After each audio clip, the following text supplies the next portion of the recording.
Many New Yorkers see the subway as the lifeblood of the city. It's the largest transit system in the country with 472 subway stations.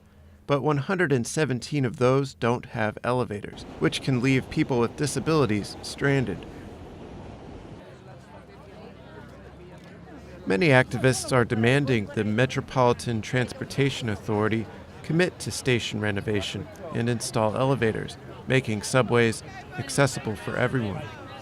And we want to make it clear that we're people with responsibilities, we have families, we have jobs. Brooklyn resident Mary Kessinger is a retired banker who's been using a wheelchair for 2 years because of multiple sclerosis. She says it sometimes takes her twice as long to get around. Most people have 24 hours in a day.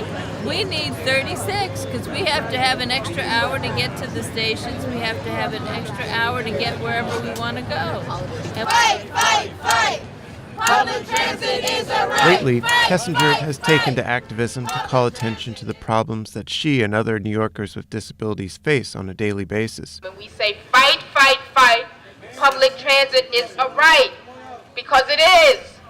Kessinger is a member of the People's MTA, a loose-knit group of advocates who participate in rallies across the city, like this one at Penn Station on the International Day of People with Disabilities. So you may say, oh, these people are agitating. We're agitating not just for us, we're agitating for you because you will be one of our population one day. You will be elderly, you will be using a walker, you will be using a cane. Others are taking the MTA to court. In April 2017, the group Disability Rights Advocates filed 2 class action lawsuits against the agency, charging that the current lack of elevators is inexcusable and that the elevators currently in place are not maintained properly and frequently break down. So if nothing else, just for your self-interest, you will be one of us one day.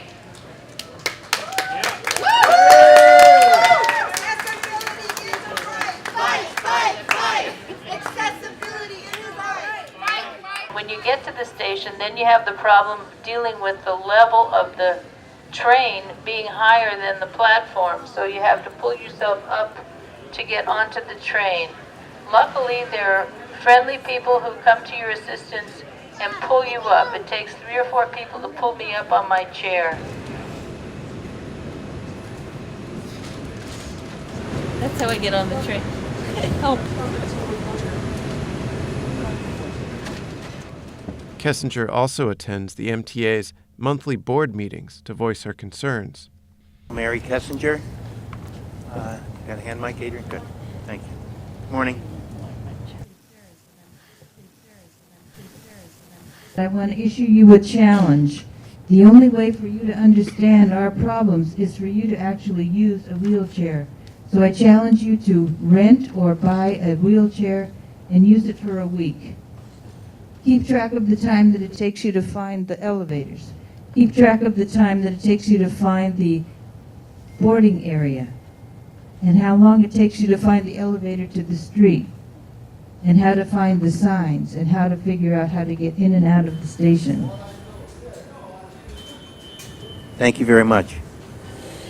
You're always welcome back, and if you think that you have a longer message than you can send or deliver in 2 minutes, feel free to correspond with us or bring us something to leave with the board. MTA officials have said the agency plans to spend about $1 billion to make at least 25 stations more accessible and meet ADA standards.